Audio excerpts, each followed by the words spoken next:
नमस्कार दोस्तों, आज हम बात करेंगे यूपी के स्कॉलरशिप फॉर्म भरने की स्टेप्स की।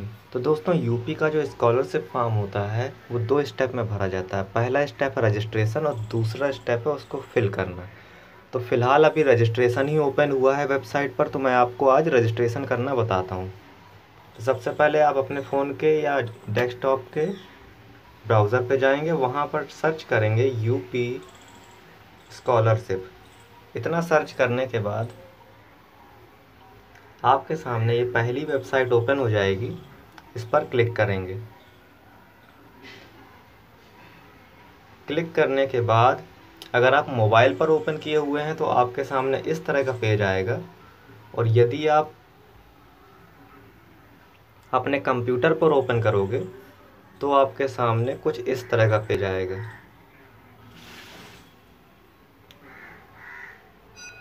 अब सिंपली हम यहाँ पर स्टूडेंट यहाँ से, तो इस समय हमारे मोबाइल पर ये इस तरह से खुली हुई है। जैसे पहला ऑप्शन है रजिस्ट्रेशन, यहाँ पर क्लिक कर दिया।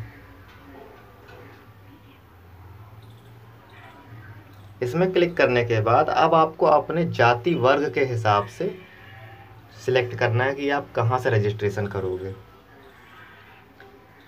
अब इतने सारे जाति वर्ग इसमें दिए गए हैं, आप जिस कैटेगरी में आते हो उसके हिसाब से इसमें रजिस्ट्रेशन कर सकते हो। सपोज़ अगर आप जर्नल के हो तो ये आपको जो पहला ऑप्शन दिख रहा है, समाज कल्याण विभाग Uttar Pradesh for SC ST general category, तो आपको यहाँ पर क्लिक करना होगा।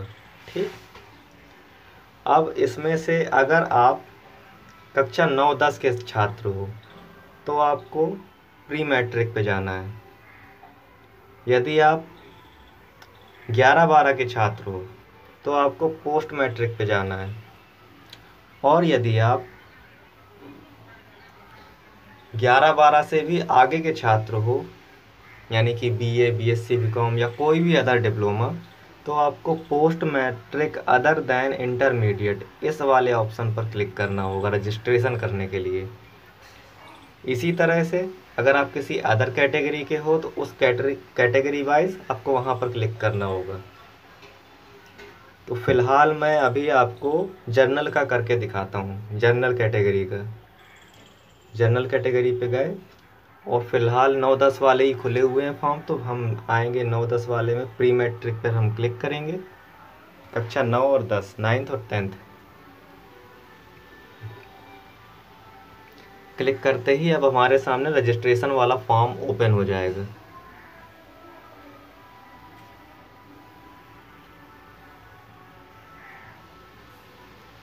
रजिस्ट्रेशन वाला फॉर्म हमारे सामने ओपन हो चुका है। ये कक्षा 9 के लिए, ध्यान रखिएगा। कक्षा 9 में अगर आप पढ़ रहे हो तब आपको ये फॉर्म भरना है।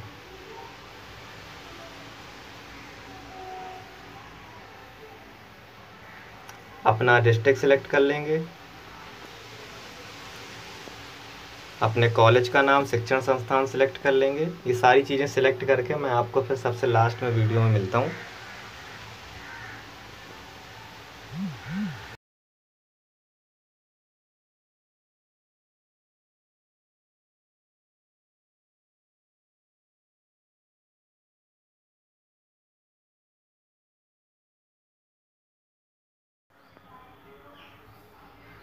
अब देखिए, ये पूरा फॉर्म रजिस्ट्रेशन वाला मैंने फिल कर लिया है। यहाँ पर ज़िला में अपना ज़िला डाल दिया, अपने कॉलेज का नाम डाल दिया शिक्षण संस्थान में। जाति वर्ग में आप अपना जाति वर्ग डाल दोगे, धर्म में आप अपना धर्म, इसके बाद नाम, पिता का नाम, माता का नाम, फिर उसके बाद जन्म तिथि, फिर अपना कक्षा 8, फिर उसके बाद कक्षा 8 का नाम, फिर यहाँ पर मेल फीमेल भी सिलेक्ट कर लेंगे इस जगह पर। इसके बाद मोबाइल नंबर अपना आपको डालना है। मेल आईडी अगर आप यूज़ करते हो तो मेल आईडी भी आपको डाल देनी है। फिर उसके बाद अपना पासवर्ड आपको खुद यहाँ पर बनाना होगा, जो भी आप अपने फॉर्म पर चाहते हो। सपोज़ या तो आप अपना नाम लिख दो, नाम लिखने के बाद कुछ अंक लिख दो उसमें, या फिर कुछ भी ऐसा 8 से 12 अंकों का पासवर्ड आपको बनाना है, यानी कि कम से कम 8 अंक हों उसमें और कम और ज़्यादा से ज़्यादा 12। तो फिलहाल मैं पासवर्ड इसका इस तरह का कुछ बना देता हूँ, RAVI रवि लिख दिया। अब इसके बाद कुछ स्पेशल कैरेक्टर लिख देते हैं, जैसे एट या हैज़ या डॉलर। फिलहाल मैंने एट लिख दिया। अब इसके बाद इसमें हम 1 2 3 भी ऐड कर देंगे, यानी कि कुछ नंबर भी हमें लिखने होंगे, तो हम यहाँ पर देखिए हमने पासवर्ड भी दोनों जगह फिल कर दिए। 17 नंबर के कॉलम पर भी आपको पासवर्ड ही फिल करना है जो आप बना रहे हो। उसके बाद 18 नंबर के कॉलम पर भी आपको वही पासवर्ड, सेम पासवर्ड फिल करना है। जब ये दोनों जगह आप पासवर्ड भी फिल कर देते हो और अपनी डिटेल से एक बार अच्छे से चेक कर लेते हो, क्योंकि इस पेज में जो भी चीज़ भरी जाएगी वो दोबारा एडिट नहीं होगी, यानी कि ये फाइनल है। अब इसके बाद यहाँ पर हम क्लिक करेंगे और इस इमेज पे जो ये नंबर लिखे हुए हैं बिल्कुल इसी तरह का नंबर हम यहाँ पर लिख देंगे 388J4, 388 कैपिटल J4। इतना लिखने के बाद हमें सबमिट बटन पर क्लिक करना होगा। सबमिट बटन पर क्लिक करने से पहले एक बार फिर याद दिला दूँ, पूरा आपको चेक कर लेना है। सबमिट बटन पर क्लिक किया, क्लिक करते ही ये देखिए आपका रजिस्ट्रेशन हो चुका है। आपका रजिस्ट्रेशन नंबर भी जनरेट हो गया है। ये है आपका रजिस्ट्रेशन नंबर। आपका नाम, पता, पिता का नाम वगैरह, जन्म तिथि, ये सारी चीज़ें इस पर आ गई। आपने जो मोबाइल नंबर फिल किया है वो भी यहाँ पर आधा कटा हुआ आ रहा है और प्रिंट करने की तारीख भी आपके सामने आ रही है। यदि आप मेल आईडी डालोगे तो मेल आईडी भी इस पर आ जाएगी। अब इस पेज को आपको ध्यान से प्रिंट निकाल लेना है और इस नंबर को याद रखना है। अगर आप ये नंबर भूल जाते हो तो फिर आपको फॉरगेट वगैरह करना पड़ेगा, जिसमें आपको काफ़ी दिक्कत आएगी। इसलिए इस नंबर को या तो याद रखो या फिर प्रिंट अच्छे से निकाल लो।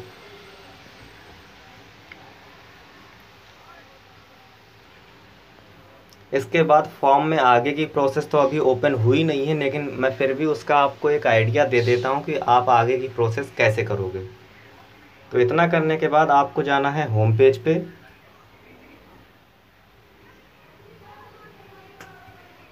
होम पेज पे आने के बाद ये जो स्टूडेंट पोर्टल है यहीं पर हम दोबारा क्लिक करेंगे और अब इस पे जाएंगे फ्रेश लॉगिन या रिन्यूअल लॉगिन। फ्रेश लॉगिन का मतलब होता है जो हमने नया नया रजिस्ट्रेशन किया हो, और रिन्यूएबल का मतलब होता है जो हमने पुराने रजिस्ट्रेशन नंबर से नया रजिस्ट्रेशन नंबर जनरेट कर लिया हो। यानी कि जब हम नया रजिस्ट्रेशन करते हैं तो वो अधिकांशतः कक्षा 9 के लिए होता है, कक्षा 9 के या फिर किसी भी सत्र के पहले वर्ष के लिए होता है, ठीक। और यदि हम दूसरे वर्ष में यानी कि कक्षा 10 में जब हम जाएंगे तो फिर रिन्यूअल करेंगे, यानी कि कक्षा 9 में जो हमने फॉर्म भरा था उसी के रजिस्ट्रेशन नंबर के आधार पर हम उसका रिन्यूअल करते हैं। रिन्यूअल वाला रजिस्ट्रेशन प्रोसेस भी मैं आपको इसी में बता देता हूँ। फिलहाल मैं अभी आपको लॉगिन करना बता दूँ। हम फ्रेश पे क्लिक करेंगे।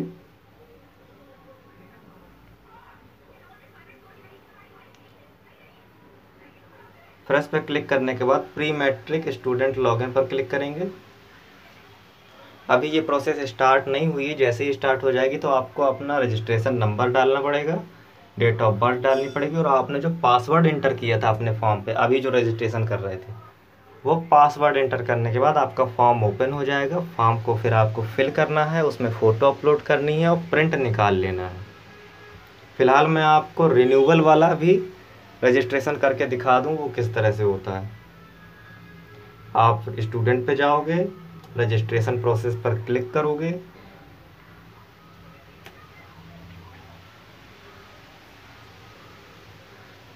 क्लिक करने के बाद आपके सामने रजिस्ट्रेशन का पेज वही वाला ओपन हो जाएगा जो हम पहले पर किए था, ठीक। अब देखिए ऊपर के जो ये 3 लाइन है, ठीक है, इन सबों में फ्रेश लिखा हुआ है। फ्रेश यानी कि ये न्यू रजिस्ट्रेशन के लिए है, ठीक है। और यदि आप किसी पुराने फॉर्म का, किसी पुरानी कक्षा के, यानी कि हम कक्षा 9 से कक्षा 10 में आए हैं और कक्षा 9 के आधार पर अपने 10 का रजिस्ट्रेशन करना चाहते हैं, उसे हम रिन्यूअल बोलते हैं, ठीक। तब हम उसके नीचे वाले पोर्शन पे आएंगे, ये वाले, ये जो तीनों ब्लॉक्स बने हुए हैं यहाँ पर रिन्यूअल प्रोसेस चल रही है। यानी कि आप अगर कक्षा 9 से कक्षा 10 में आए हैं तो आप रिन्यूअल करेंगे। अब रिन्यूअल करने के बाद हमने मान लीजिए जनरल पे हैं हम, यहाँ पर हमने क्लिक किया है।